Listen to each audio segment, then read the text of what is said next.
ಭೀಮ್ ಧ್ವನಿ ನ್ಯೂಸ್ಗೆ ಸ್ವಾಗತ. ಈಗ ಏನು ನಕಲಿ ಮತದಾರರನ್ನ ಸೃಷ್ಟಿ ಮಾಡಿ ಕಾಲೇಜ್ ವಿದ್ಯಾರ್ಥಿಗಳನ್ನು ಬಳಕೆ ಮಾಡಿಕೊಂಡು ಚುನಾವಣೆಗೆ ಇದು ಹೊಸದಲ್ಲ. ಬಿಜೆಪಿಯವರು ಮಾಡ್ತಾ ಇರೋದು ಪ್ರತಿ ಚುನಾವಣೆಯಲ್ಲಿ ಇಲ್ಲಿ ಓದಕ್ಕೆ ಬಂದಂಥ ವಿದ್ಯಾರ್ಥಿಗಳನ್ನು ದುರ್ಬಳಕೆ ಮಾಡಿಕೊಂಡು ಚುನಾವಣೆಯಲ್ಲಿ ಅವ್ರನ್ನ ಬಳಸ್ಕೊಂಡು ಮತ ಪಡೆಯುವಂಥದ್ದು ಬಿಜೆಪಿ ಹಳೆ ಚಾಳಿ.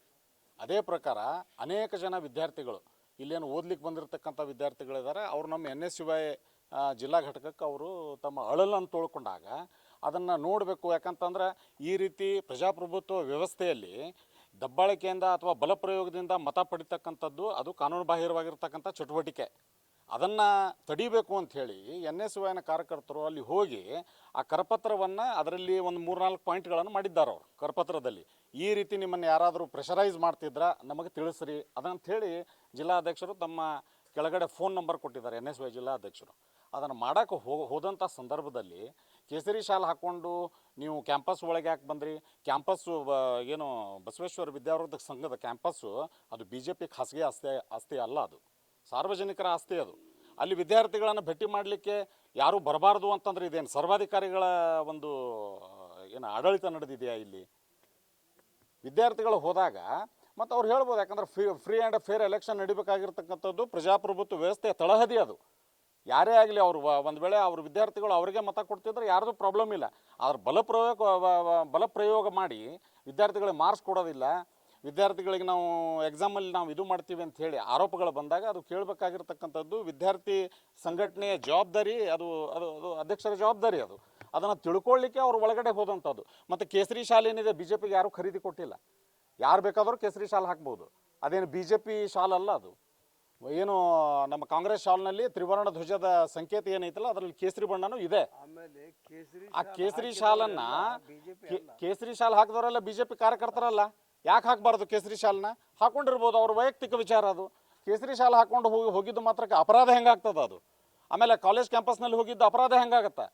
ಅವ್ರ ಮೇಲೆ 60-70 ಜನ ಅವ್ರ ಮೇಲೆ ಆ ಹೋದಂಥ ವಿದ್ಯಾರ್ಥಿಗಳನ್ನು ಬಲಪ್ರಯೋಗ ಮಾಡೋದು, ಗುಂಡಾಗಿರಿ ಮಾಡುವಂಥದ್ದು ಇದು ಯಾವ BJP ಲೆಕ್ಕಾಚಾರ? ಇದು ಒಂದು ವೇಳೆ ಅವರು ಏನಾದರೂ ಕಾನೂನು ಬಾಹಿರ ಚಟುವಟಿಕೆ ಅಲ್ಲಿ ಕ್ಯಾಂಪಸ್ನಲ್ಲಿ ನಡೆಸಿದ್ರೆ ಬಂದು ಪೊಲೀಸ್ ಕಂಪ್ಲೇಂಟ್ ಕೊಡಬೇಕಾಗಿತ್ತು. ಅವರು ಪೊಲೀಸರು ಕಾನೂನು ಇದೆಯಲ್ಲ, ಪೊಲೀಸರು ಅವರು ಕ್ರಮ ಜರುಗಿಸ್ತಿದ್ರು. ಒಂದು ವೇಳೆ ಕಾನೂನು ಬಾಹಿರ ಚಟುವಟಿಕೆ ಏನಾದರೂ ಈ ವಿದ್ಯಾರ್ಥಿಗಳು ಮಾಡ್ತಿದ್ರೆ ಅವ್ರನ್ನ ಹೊಡೆದ್ರೆ ಯಾಕೆ?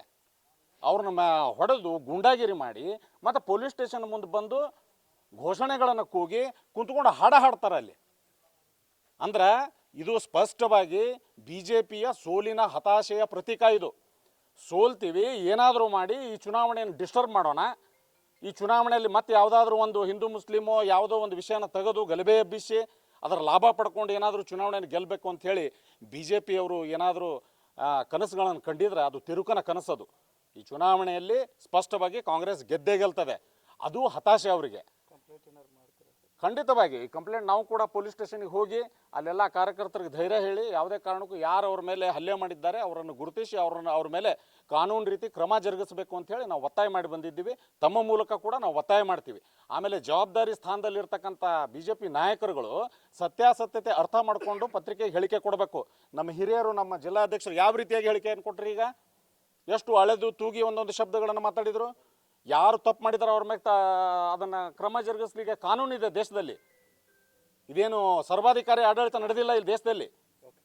ಬಂದಂಥ ಸಂದರ್ಭದಲ್ಲಿ ಅವರಿಗೆ ನೀವು ಒಂದು ವೇಳೆ ಅವ್ರು ಏನಾದರೂ ತಪ್ಪುಗಳನ್ನು ಮಾಡಿದ್ರೆ ಅದನ್ನು ಕಾನೂನು ರೀತಿ ಕ್ರಮ ಜರುಗಿಸ್ಬೇಕಾಗಿತ್ತು. ಅವ್ರ ಮೇಲೆ ಯಾಕೆ ಹಲ್ಲೆ ಮಾಡಿದರು? ಆ ವಿದ್ಯಾರ್ಥಿಗಳ ಮೇಲೆ ಯಾರು ಹಲ್ಲೆ ಮಾಡಿದ್ದಾರೆ ಆ ಗೂಂಡಾಗಳ ಮೇಲೆ ಪೊಲೀಸರು ಕ್ರಮ ಜರುಗಿಸಿ ಮೊದಲು ಅವರನ್ನು ಅರೆಸ್ಟ್ ಮಾಡಬೇಕು.